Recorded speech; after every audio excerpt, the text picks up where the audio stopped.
The Forbidden Zone. The Grand Chamber of the Galactic Council stretched wide enough to hold representatives from 47 different species. Crystal pillars rose from the floor to the ceiling, each one glowing with soft light. Ambassador Velsharn stood at the center platform, his reptilian scales gleaming under the lights. His tail swished back and forth as he spoke, a sign of barely controlled anger. 200 years, he said, his voice echoing through the chamber. For 200 years we have avoided one small system at the edge of the galaxy. The Sol system, Terran space. And why? Because of an old warning that no one can even explain anymore. The other ambassadors shifted in their seats. Some looked uncomfortable. Others seemed curious. A few of the older species representatives remained perfectly still, their expressions unreadable. Velsharn continued, his clawed hand pointing at the holographic display floating above the center of the room. It showed a yellow star with 9 planets orbiting around it. A red boundary marked the edge of what was labeled as prohibited space. 3 weeks ago, one of our scouting fleets went missing near this boundary. 6 ships, 200 crew members, gone without a trace. We sent search parties. They found nothing. No debris, no distress signals, nothing. A murmur ran through the chamber. Ambassador Thelnara of the Vosian Collective, an insectoid species known for their careful nature, clicked her mandibles together. The prohibition exists for a reason, Ambassador Velsharn. Perhaps your scouts violated the boundary, and if they did, Velsharn's voice rose. Should we simply accept the loss? The Crithian hegemony does not abandon its people. We have conquered 12 star systems in the last century alone. We have never known defeat, and yet we cower before a species that might not even exist anymore. An ancient voice spoke from the shadows at the edge of the chamber. It belonged to Keeper Zin, one of the oldest beings in the known galaxy. His species had been traveling between stars when most others were still learning to make fire. The humans exist, young Velsharn. Of that you can be certain. Then why do they hide? Velsharn challenged. What are they afraid of? The question, Zin said slowly, is not what they fear. It is what we should fear. Velsharn laughed, a harsh sound that made several ambassadors flinch. Fear? From a species that has not been seen in 2 centuries? For all we know, they destroyed themselves. Perhaps there is nothing left but empty planets and ancient warning buoys. He pressed a button on his control device. The holographic display changed, showing more data. Our long-range scans show no major energy signatures from the Sol system. No communications. No spacecraft. No signs of advanced civilization. I propose that the Council authorize an expeditionary fleet to enter Terran space and investigate. If the humans are gone, we can finally remove this ridiculous restriction. If they still exist, we can bring them into the Empire where they belong. The debate that followed lasted for 3 days. The younger species, those who had joined the Empire in the last century, supported Velsharn's proposal. They saw the prohibition as an old superstition, a relic of more fearful times. The older species urged caution, though few could articulate exactly why. The stories had faded over generations. All that remained was a feeling, a sense that the Sol system should be left alone. In the end, politics won over caution. Velsharn had many allies, and the mystery of the missing scouts provided the excuse he needed. The Council voted to authorize an expeditionary fleet, not just a small scouting force, but a grand armada that would demonstrate the Empire's power and authority. 3,000 warships from 15 different species, representing the greatest military force the galaxy had assembled in decades. Velsharn stood triumphant as the vote concluded. The Empire will finally learn the truth about humanity, he declared. And if they resist, they will learn the price of defying the Galactic Council. As the ambassadors filed out of the chamber, Keeper Zin remained in his seat. He had voted against the measure, but his was only one voice among many. He activated his personal communicator and sent a message to the old archives requesting access to the restricted files. There were records from 200 years ago, testimonies from the species that had met humanity during their brief time in galactic society. Most people ignored these old documents. Zin decided it was time to remember. What he read in the ancient files made his ancient blood run cold. The fleet assembled over the course of 6 weeks at Staging Point Gamma, a massive space station built specifically for military operations. Warships arrived daily through hyperspace gates, each one a masterpiece of destructive capability. The Crithian dreadnoughts were 10 kilometers long, bristling with plasma cannons. The Vosgian carriers held thousands of fighter craft. The Talvorn brought their reality-warping siege ships, weapons that could tear apart planets. Admiral Cross, a Crithian military commander with 30 years of experience, took command of the fleet. He had fought in 16 major campaigns and had never lost a battle. Standing on the bridge of his flagship, the Relentless Dawn, he felt confident. Whatever awaited them in the Sol system, they would overcome it. The night before the fleet's departure, Keeper Zinn managed to gain access to the flagship. He requested an audience with Admiral Cross. The Admiral, busy with final preparations, almost refused, but something in the old Keeper's tone made him agree. Zinn entered the Admiral's ready room, moving slowly on his 4 legs. His translator device hummed as he spoke. "Admiral Cross, I have come to ask you one final time to reconsider this mission." Cross gestured to a chair, though Zinn preferred to stand. "Keeper Zinn, the Council has made its decision. The fleet departs tomorrow." "I have read the old files," Zinn said quietly. "From the time when humanity was part of our community." "Do you know why they left?" "I assume they were afraid of more advanced species," Cross replied. "No." Zinn's tone was heavy. "They were afraid of what they might become if they stayed. The humans looked at our civilization and saw only endless war, conquest, and domination. They asked if it had to be that way. When we told them it did, they chose to leave. They asked only to be left alone. If they wanted to be left alone, they could have simply moved to a distant system," Cross said. "Instead, they issued threats and established a prohibited zone. That is not the action of a peaceful species. Or it is the action of a species that understands their own nature," Zinn replied. "The humans have a saying from their history. Good fences make good neighbors. They built a fence, Admiral. A clear boundary. And now you are about to cross it." Cross stood, his full height impressive even to Zinn. "If the humans have spent 200 years in isolation, they cannot possibly match the combined military might of the Empire. This fleet could conquer half the galaxy. Whatever defenses they have prepared will not be enough." Zinn turned to leave, his movements heavy with sorrow. At the door he paused. "There is one more thing in the old files. A warning from the last ambassador to meet with human representatives. He wrote, 'They are terrifyingly competent at anything they attempt. We should hope they never attempt war.'" The door closed behind him, leaving Admiral Cross alone with his thoughts. For a moment, just a moment, doubt flickered in his mind. Then he pushed it away. The Empire had never been wrong before. There was no reason to believe they were wrong now. The next morning, 3,000 warships activated their hyperspace drives. Reality bent around them and they vanished from normal space. Their destination, the Sol system, a place that had been forbidden for 200 years. A place that was about to teach the galaxy a lesson it would never forget. First contact redux, the Imperial fleet emerged from hyperspace at the edge of the Sol system. With perfect precision, 3,000 warships materialized in formation, their sensor arrays immediately beginning to scan the system ahead. Admiral Cross sat in his command chair, watching the data stream across multiple displays. His tactical officers worked efficiently, compiling information and preparing threat assessments. "Report," Cross ordered. Commander Velthra, his second-in-command, studied her console. "Sir, initial scans are complete. 9 planets detected orbiting the primary star. 1 planet in the habitable zone, third from the star. We're detecting no major energy signatures. No communications traffic. No spacecraft in motion," Cross frowned. "Nothing?" "Nothing significant, sir. The system appears largely dormant. What about the missing scout fleet? No debris detected. No wreckage. It's as if they were never here." A communications officer turned in his seat. "Admiral, we're receiving multiple broadcasts. They're coming from everywhere, sir. Thousands of sources throughout the system. Put it on speakers." The message that filled the bridge was calm, almost pleasant. It spoke in perfect galactic standard, the common language used throughout the Empire.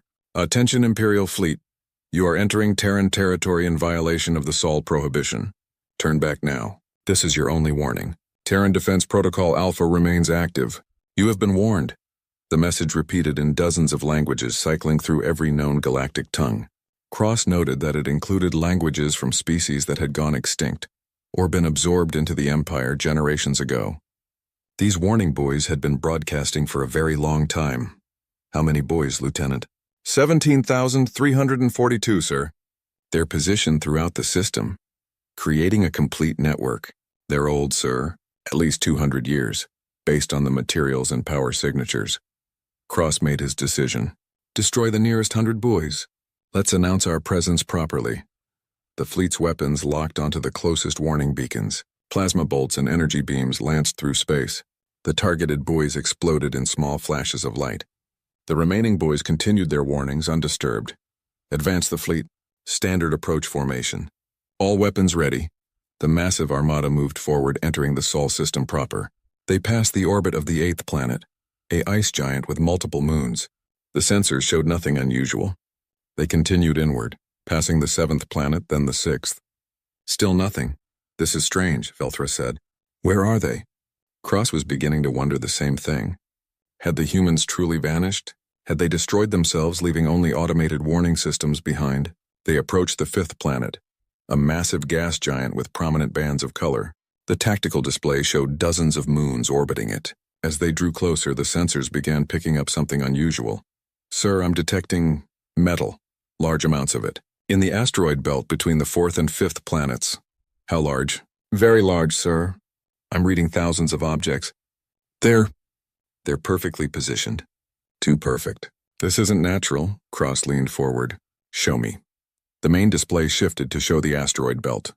What appeared at first to be normal space rocks resolved into something very different, as the sensors analyzed them more carefully.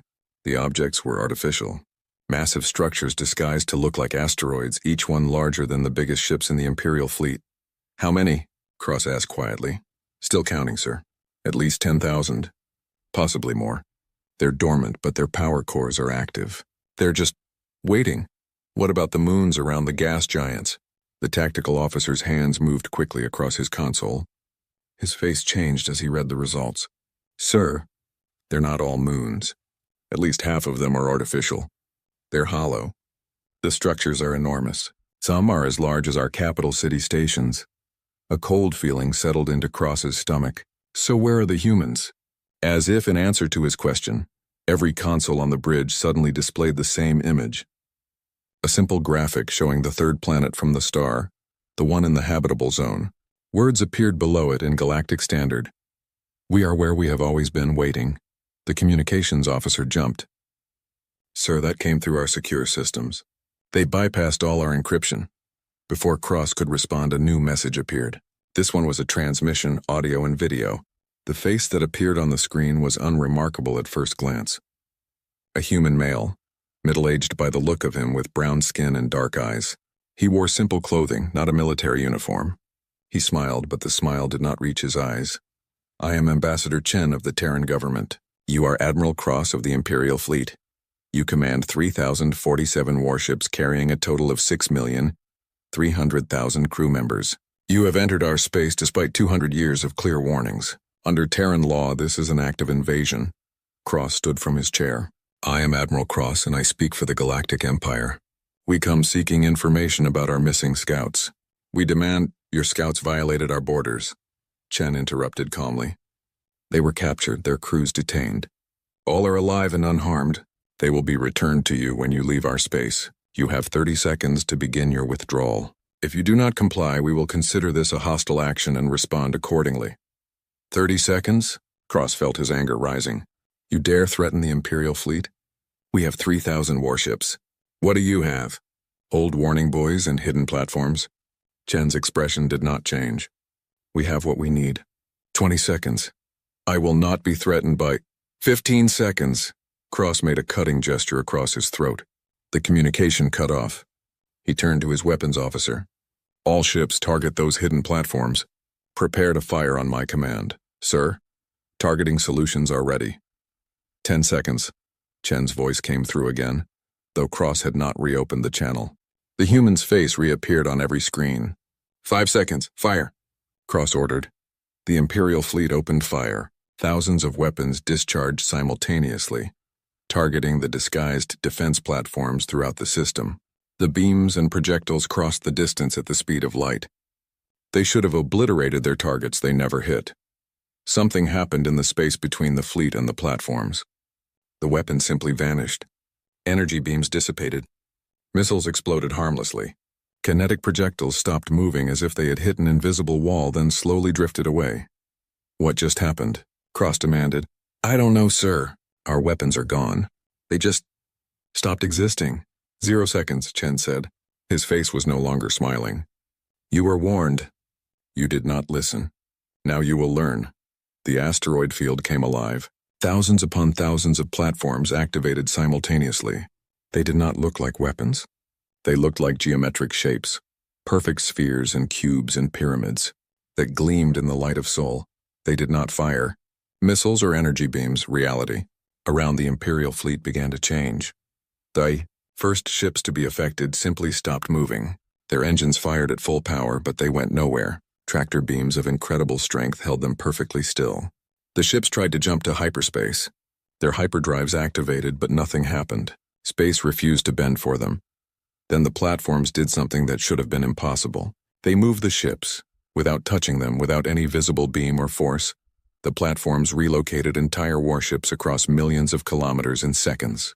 Dreadnoughts that massed billions of tons simply vanished from one location and reappeared in another. The fleet's careful formation dissolved into chaos as ships found themselves scattered throughout the system. Evasive maneuvers, Cross shouted, but it made no difference. His own flagship lurched, and suddenly they were no longer near the asteroid belt. They were in orbit around the massive fifth planet, surrounded by those artificial moons. Small objects began appearing on the sensors. Millions of them. They were tiny, each no larger than a human hand. They moved with impossible speed and precision. Swarms of mechanical insects that flowed through space like water. They reached the ships and began to cut through the hulls. Hull breach. Multiple hull breaches. They're everywhere. Seal all sections? Activate defensive fields. It did not help. The tiny machines passed through defensive shields as if they were not there. They cut through armor that should have resisted anything. Inside the ships, crew members watched in horror as the swarms flowed through corridors. But the machines did not harm them. Instead, they attacked the ship's systems. Power conduits were severed. Computer cores were dismantled. Weapon systems went offline. Within 6 hours, 3,000 warships were dead in space. Not destroyed, not damaged beyond repair, simply turned off, rendered completely helpless. The crews were unharmed but trapped inside their own vessels, which no longer responded to any commands. Admiral Cross sat in his darkened bridge, emergency lighting the only illumination. His proud flagship was now nothing more than a hollow shell. Around him, his officers sat in stunned silence. Chen's face appeared on the emergency displays, powered by some external source since the ship's own power was gone. Admiral Cross, your fleet is captured. Your crews are safe. No one has been killed. This was our choice. We could have destroyed you all in the truth revealed. The transport ship that came for Admiral Cross and his senior officers was not what they expected. It was small, sleek, and moved with a grace that seemed impossible for something mechanical. It docked with the disabled flagship without making a sound. When the airlock opened, a single human stood on the other side. She was young, or at least appeared young, with pale skin and red hair tied back in a simple style. She wore no armor, carried no weapons. She smiled at the assembled officers as if greeting dinner guests rather than prisoners of war. Good morning, Admiral Cross. I'm Lieutenant Sarah Chen, no relation to the ambassador you spoke with earlier. If you and your senior staff would follow me, please. We have a transport waiting. Cross stared at her. You're just one person. You're not even armed. I don't need to be armed, Admiral. Your weapons don't work. Your ships don't work. And even if they did, you've seen what our defense network can do. Please, this way. The ambassador is waiting, and he really does want to talk with you. There was nothing else to do. Cross and 20 of his senior officers followed the young human through the airlock. The interior of the transport was comfortable, almost luxurious. Seats that adjusted to different body types, lighting that changed to suit different species' visual ranges. Even the air was carefully mixed to be breathable for everyone present. How long will the journey take? Velthra asked. About 3 hours, Lieutenant Chen replied. We're taking you to Station Haven. It's in Jupiter's atmosphere. That's the big planet you're orbiting. Why there? Because it's impressive, and the ambassador felt you needed to understand exactly what you're dealing with. The young human's smile was friendly, but her eyes were sharp. Also, it's where we're holding your missing scouts. They're fine, by the way. Annoyed, but fine. The transport detached from the flagship and began to move. Through the viewports, the Imperial officers watched as they descended toward the gas giant. The swirling clouds of Jupiter grew larger and larger. Surely they would stop, turn away. The pressure and heat in a gas giant's atmosphere would crush any ship. They did not stop. The transport plunged into the clouds. The viewports showed nothing but churning orange and red mist. Then they broke through into a clear layer, a space between cloud decks where the atmosphere was thinner. And there, floating in the sky of Jupiter, was a structure that made Admiral Cross's breath catch in his throat. Station Haven was enormous. It dwarfed anything the Empire had ever built. A city in the sky, kilometers across, with towers and domes and structures that seemed to defy physics. It rotated slowly, generating its own gravity. Lights glowed from thousands of windows. Ships moved around it like tiny insects around a hive. How? Cross whispered. The pressure, the heat, the radiation is considerable, Lieutenant Chen agreed, but manageable with the right technology. We've been building stations like this throughout the solar system for the last 200 years. This is just the one we use for guests. The transport docked at a large bay. The officers were led through corridors that were clean, well lit, and filled with humans going about their daily business. Some were in uniforms. Others wore casual clothing. They glanced at the Imperial officers with curiosity but no fear. Children ran past laughing at some game. You have civilians here? Velthra asked. In a military station? Haven isn't a military station, Lieutenant Chen explained. It's a research facility. We study Jupiter's atmosphere, its magnetic fields, its moons. The military installations are elsewhere, much more hidden. They entered a large conference room with windows that showed the swirling clouds of Jupiter below. Ambassador Chen was waiting for them, along with several other humans. They all stood as the Imperial officers entered, a gesture of respect that seemed somehow worse than if they had been hostile. Admiral Cross, Ambassador Chen said, extending his hand in the human greeting gesture. Thank you for coming. Please sit. We have much to discuss. Cross ignored the offered hand and remained standing. We are your prisoners. Do not pretend otherwise. You are detained, Chen agreed. But you are not prisoners in the traditional sense. No one will harm you. You will be fed, given comfortable quarters, and treated with respect. When this conversation is finished, you will be returned to your ships. Your ships will be repaired and you will be allowed to leave. All we ask is that you listen. Why should we listen to anything you say? Because you came here demanding answers, Chen replied simply. And I'm going to give them to you. Please sit. This will take some time. Slowly, the Imperial officers took their seats around the long table. Ambassador Chen activated a holographic display in the center of the table. It showed images from long ago, from the time when humanity first met the galaxy. 203 years ago, we received your signals. We learned we were not alone in the universe. It was the greatest moment in human history. Chen's voice was warm with the memory. We built ships. We traveled to your worlds. We met dozens of species, learned hundreds of languages. We shared our culture, our art, our science, and we learned about yours. The holographic display showed images of early human explorers, their faces full of wonder and hope, meeting alien beings for the first time, trading information, building friendships. It took us 5 years to understand the truth about the galactic community. Chen continued, his tone growing colder. You were not a community. You were an empire built on conquest. Every species we met had either conquered others or been conquered themselves. War was constant. Slavery was common. Genocide was a tool of policy. Cross shifted uncomfortably. The strong rule the weak. This is the natural order. Is it? Chen looked at him with something like pity. We asked that question. We asked if it had to be that way. Could the galaxy not find a better path? Could species not cooperate as equals rather than as masters and slaves? And what answer did you receive? We were laughed at, Chen said softly. We were told we were naive, childish, that we would learn better when we grew up. Some species tried to conquer us, assuming we would be easy prey. We defended ourselves and they were surprised by our effectiveness. Other species tried to recruit us, wanting to use human soldiers in their wars. We refused. The holographic display changed, showing images of human colonies being attacked, of ships destroyed, of the galaxy slowly pressing in on humanity from all sides. We realized that if we stayed, we had two choices. We could become conquerors ourselves, using our abilities to carve out an empire, or we could be conquered, becoming someone else's tools. Neither option was acceptable. So you ran away, Velsharn said. He had been silent until now, but his voice dripped with contempt. You hid like cowards. Chen turned to look at the Krithian ambassador. We made a choice, Ambassador Velsharn. We decided that if the galaxy insisted on endless war, we would remove ourselves from it. We came home. We sealed our borders. We asked only to be left alone. And you built your defense network, Cross said. We built our defense network, Chen confirmed, because we knew the galaxy would not respect a simple request. We knew that eventually, someone would decide to test our boundaries. Someone like you, Admiral. The holographic display changed again, showing the battle that had just occurred. The Imperial officers watched their own defeat from new angles, seeing how completely outmatched they had been. You could have destroyed us, Cross said quietly. Yes. Why didn't you? Chen was silent for a long moment. When he spoke, his voice was heavy with old pain.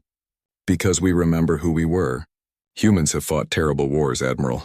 We have committed genocides. We have enslaved and murdered and destroyed. For thousands of years, we were as violent as any species you've met. Maybe more so. He looked at each of the Imperial officers in turn. We know what it means to be a warrior species. We know the pride, the glory, the satisfaction of victory. We also know the guilt, the horror, the weight of all the dead. We spent 200 years learning to be better, learning to build instead of destroy, and we will not become what we once were, not even to defend ourselves. Then you are weak, Velsharn said. Are we? Chen smiled sadly. Ambassador, your fleet was defeated in 6 hours without a single casualty on either side. We could have killed 6 million of your people with the same effort it took to capture them. Does that sound weak to you? Velsharn had no answer. Chen continued. Let me show you what we've built in our isolation. Not our weapons. Our civilization. The holographic display changed once more, showing images of Earth. The Imperial officers saw cities that floated above restored forests, oceans that were clean and full of life, deserts that had been transformed into gardens. It was a world that seemed too beautiful to be real. No poverty, Chen said softly. No hunger. No disease we cannot cure, no wars. We still have disagreements, conflicts, problems to solve. But we solve them with words and ideas, not weapons. This is what we built while you were conquering each other. The images continued. Colonies on Mars, now a green world with breathable air. Cities beneath the ice of Europa. Farms in the clouds of Venus. Humanity had transformed their entire solar system into a paradise. You see, Admiral, we learned something important. War takes resources. Conquest takes energy. Maintaining an empire requires constant effort and the price of arrogance. 3 days after the fleet's capture, Ambassador Velsharn sat in his assigned quarters on Station Haven, staring out at the swirling clouds of Jupiter. The room was comfortable, even luxurious by some standards. The humans had provided everything he might need. Food suitable for his biology, entertainment options, even access to limited communications with the rest of the detained Imperial forces. But it was still a cage, no matter how gilded. A knock came at his door. He did not answer, but the door opened anyway. Lieutenant Sarah Chen entered, carrying a datapad. Ambassador Velsharn, the Council has requested a full tour of Earth for the senior diplomatic staff. Ambassador Chen thought you would want to join. Why would I want to see more of your world? Velsharn's tail lashed behind him. So you can gloat more about your paradise? No, Sarah said simply. So you can understand what you're really dealing with. The defense network you encountered? That's just machinery. Automated systems. You haven't actually met humanity yet. Not really. Against his better judgment, Velsharn found himself curious. Very well. I will come. The transport that took them to Earth was larger than the previous one, designed to carry 50 passengers. Admiral Cross and Commander Velthra were there, along with ambassadors and senior officers from a dozen different species. They sat in silence as the transport left Jupiter's atmosphere and crossed the solar system toward the small blue world that was humanity's homeworld. Earth grew larger in the viewports. From orbit, it was breathtaking. Blue oceans, green and brown continents, white clouds swirling in patterns that seemed almost artistic. But what struck the Imperial officers most were the lights. Even during the day, they could see cities glowing with energy. At night, the entire planet sparkled like a jewel. How many humans are there? Cross asked. On Earth? About 3 billion, Sarah replied. Another 2 billion throughout the rest of the solar system. Mars, Venus, the orbital stations, the moon colonies. We're spread out now. 5 billion, Velthra breathed. That's more than we expected. Did you think we were dying out? Sarah smiled. No, Ambassador. We're thriving. We've just chosen not to expand beyond our own system. We have plenty of room here. The transport descended through Earth's atmosphere. The Imperial officers pressed against the viewports, watching the landscape pass below. Forests stretched as far as they could see. Rivers wound through valleys. Mountains rose sharp and clean against the sky. And among it all, cities that seemed to grow organically from the landscape rather than being imposed upon it. They landed in a city called New Singapore, built on what had once been an island nation. The buildings rose high but were covered in plants, vertical gardens that made each structure look like a living thing. Transportation moved silently through the air on magnetic rails. People walked through parks and plazas, talking and laughing. Sarah led them through the city streets. Humans stopped to stare at the alien visitors, but there was no fear in their expressions, only curiosity.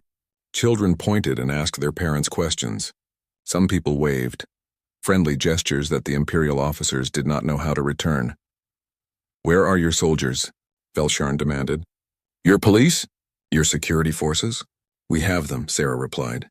"But not many are needed in cities anymore. Crime is rare when everyone has what they need. Violence is unusual when people have better ways to solve their problems." "Impossible," Velsharn muttered. "Every civilization has crime. Every species has violence." We didn't say we eliminated it," Sarah corrected. "We said it was rare. We still have problems, Ambassador. We just solve most of them before they become violent." They visited a hospital next, a massive complex where humans were treating everything from simple injuries to complex diseases. The technology on display was impressive, but what struck the Imperial officers more was the attitude of the people working there. They seemed happy, content. There was no sense of the desperate urgency that marked hospitals in Imperial space. "How much does treatment cost?" Cross asked a doctor they met. The doctor looked confused. "Cost? Nothing. Everyone has a right to health care. It's one of our fundamental principles. But someone must pay," Cross insisted. "The equipment, the medicine, the labor." "Society pays," the doctor explained patiently. "Through our resource allocation systems. Everyone contributes what they can, and everyone receives what they need. It's not complicated." But to the Imperial officers it was very complicated. Their economies ran on scarcity and competition. The idea of simply providing for everyone's needs seemed impossible. Surely someone was being exploited to make this work. Surely there was a hidden cost.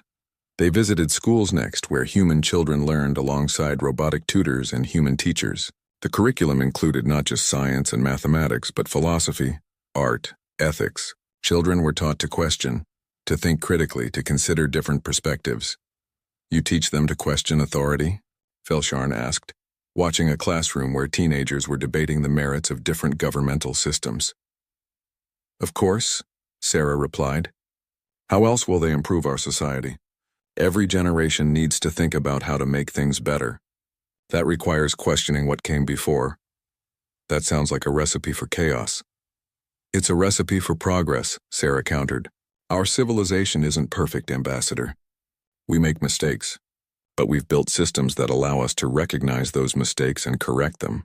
That requires people who can think independently."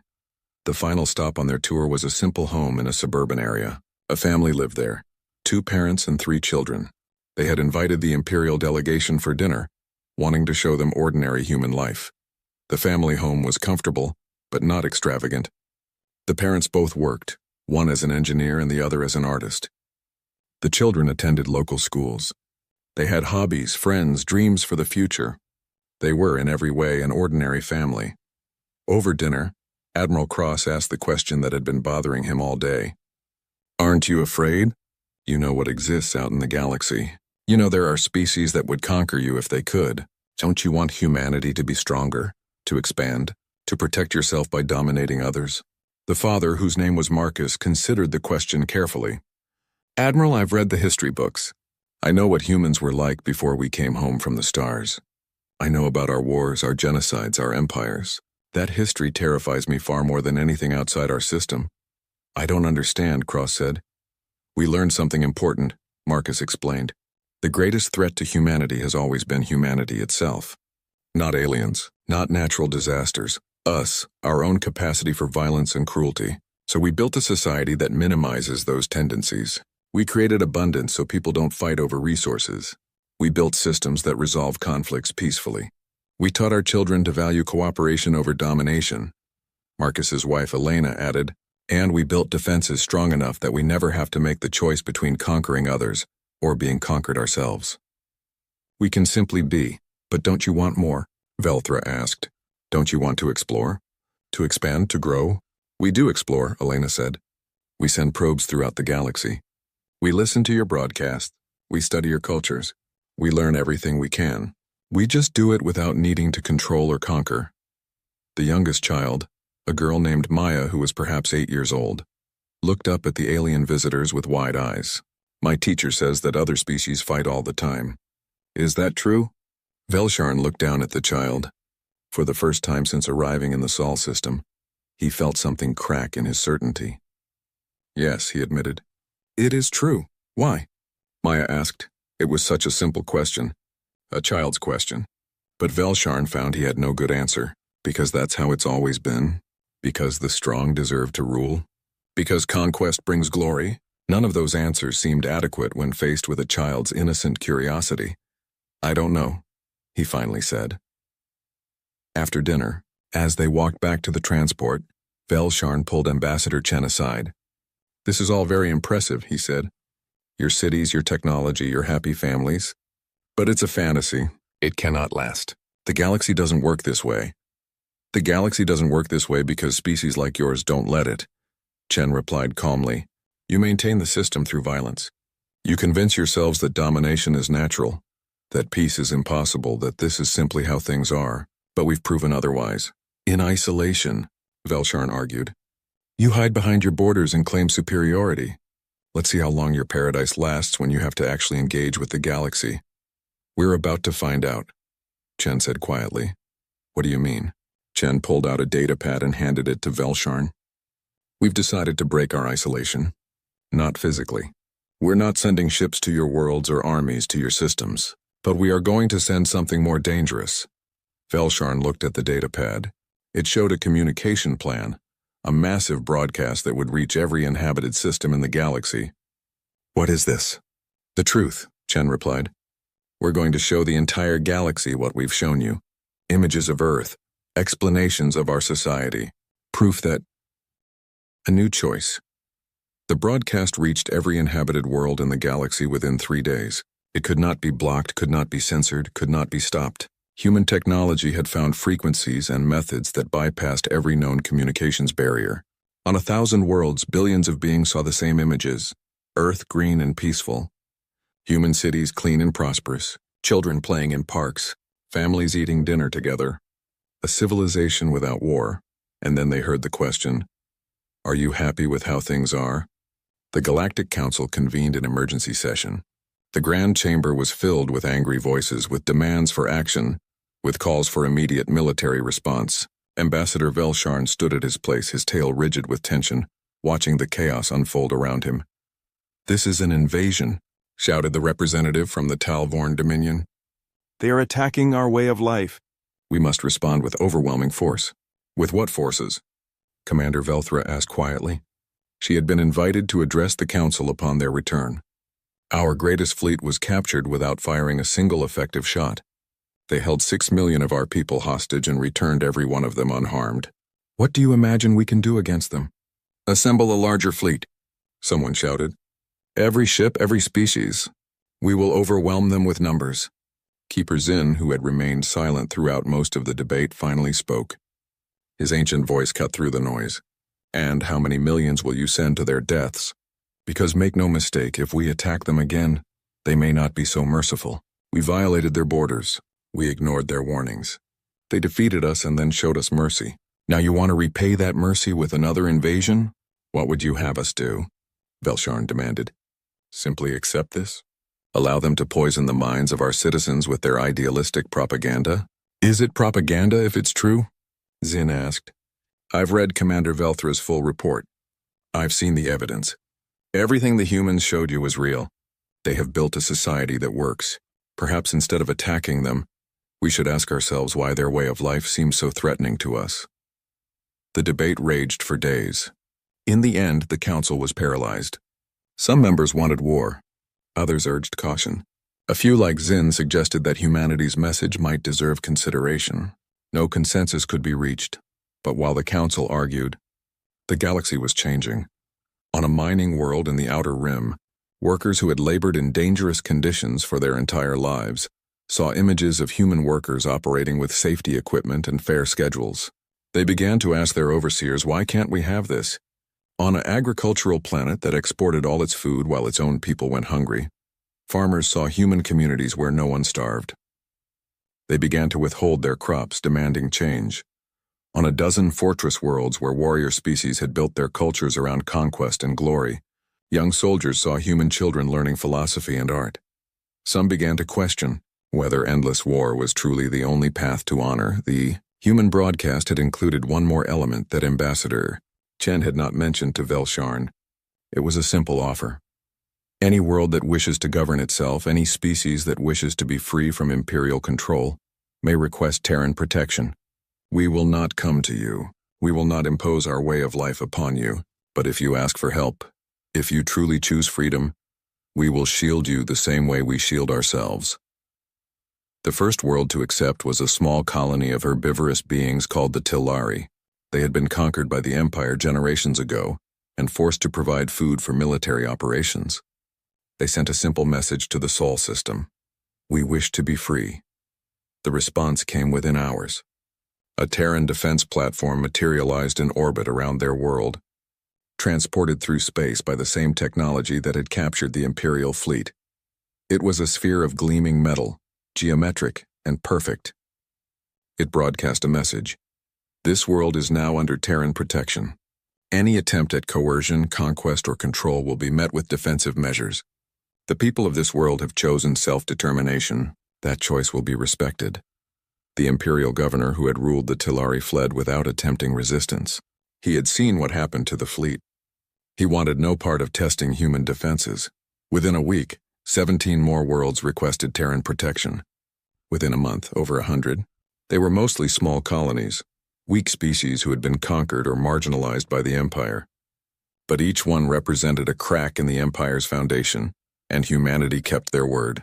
They did not send armies to occupy these worlds. They did not install human governors. They simply placed defense platforms in orbit and provided access to technology and resources. Each world was free to govern itself, to develop its own culture, to choose its own path. Some of these worlds descended into chaos as old power structures collapsed. Others thrived, building new societies based on cooperation rather than domination. Humanity helped where asked but did not impose. They were content to let each species find their own way. Admiral Cross watched these developments from his home on Krithia Prime. He had been relieved of command upon his return, branded as the architect of the Empire's greatest defeat. But he was not executed or imprisoned. The Empire had enough problems without making martyrs of its failed commanders. He sat in his study, reading reports from across the galaxy, when a message arrived on his private terminal. It was from Ambassador Chen. Admiral Cross, I hope this message finds you well. I wanted to thank you personally for your role in recent events. You came to our system with the intention of bringing us into the Empire. Instead, you helped us bring a better way to the galaxy. I know you did not intend this outcome, but I believe history will judge you more kindly than your Empire currently does. If you ever wish to visit Earth again, as a guest rather than a prisoner, you would be welcome. We could use voices of experience as we navigate these new relationships with the galaxy. Consider it an open invitation. Cross stared at the message for a long time. Part of him wanted to delete it, to forget everything he had seen in the Sol system. But another part, a part that had been growing since he watched that human family eat dinner together, wanted to accept. Meanwhile, Ambassador Velsharn faced his own choice. He had returned to Krithia Prime as well, his political standing damaged but not destroyed. The Krithian High Command wanted to know everything about humanity, and Velsharn was their primary source of information. He stood before the assembled commanders, the greatest warriors of his species, and prepared to give his report. He could tell them what they wanted to hear, that humanity was a threat that must be eliminated, that their way of life was weak, that Krithian strength would eventually prevail. Many in the chamber expected exactly that, or he could tell the truth. Velsharn thought about little Maya, the human child who had asked him such a simple question. Why? He thought about Marcus and Elena, living their peaceful lives without fear. He thought about the human cities, the schools, the hospitals. He thought about a civilization that had chosen to build rather than destroy. Honored commanders, he began, his voice carrying through the silent chamber. I stand before you as the ambassador who convinced the council to violate the Sol prohibition. I take full responsibility for the consequences of that decision, and I must tell you that what I learned in human space has fundamentally changed my understanding of strength. He activated a holographic display, showing the images from Earth. We Crithians pride ourselves on our martial prowess. We have never known defeat in open combat. Our honor is built on conquest and glory. But the humans showed me something I had never considered. What if true strength lies not in the ability to defeat others, but in the ability to defeat yourself? Murmurs ran through the chamber. Some commanders looked angry, others confused. A few seemed thoughtful. The humans were once like us, Velsharn continued, violent, warlike, constantly fighting among themselves. They conquered their own world multiple times over. They built weapons capable of destroying their entire civilization, and then they chose to stop. Not because they were weak, but because they were strong enough to recognize that their path led only to destruction. He showed images of the Terran defense network, the captured Imperial fleet. They built these defenses not to conquer, but to protect their choice. They could rule the galaxy if they wished. Instead, they chose to tend their gardens. They chose to eliminate poverty, disease, war. They chose to build a civilization where children can ask why without fear. And what would you have us do? Demanded General Kraith, one of the most decorated warriors in Crithian history. Abandon our ways? Become soft like the humans? No, Velsharn said firmly. I would have us question our ways. I would have us ask ourselves the same question the humans are asking the galaxy. Are we happy with how things are? Is endless war truly the only path to honor? Is conquest truly the only measure of strength? You speak of weakness, Kraith roared. I speak of choice. Velsharn roared back, his voice carrying all the authority of his position. The humans made a choice 200 years ago. Now they are offering that same choice to the galaxy. We can continue as we have, fighting and conquering and claiming it is the only way, or we can consider that there might be a better path.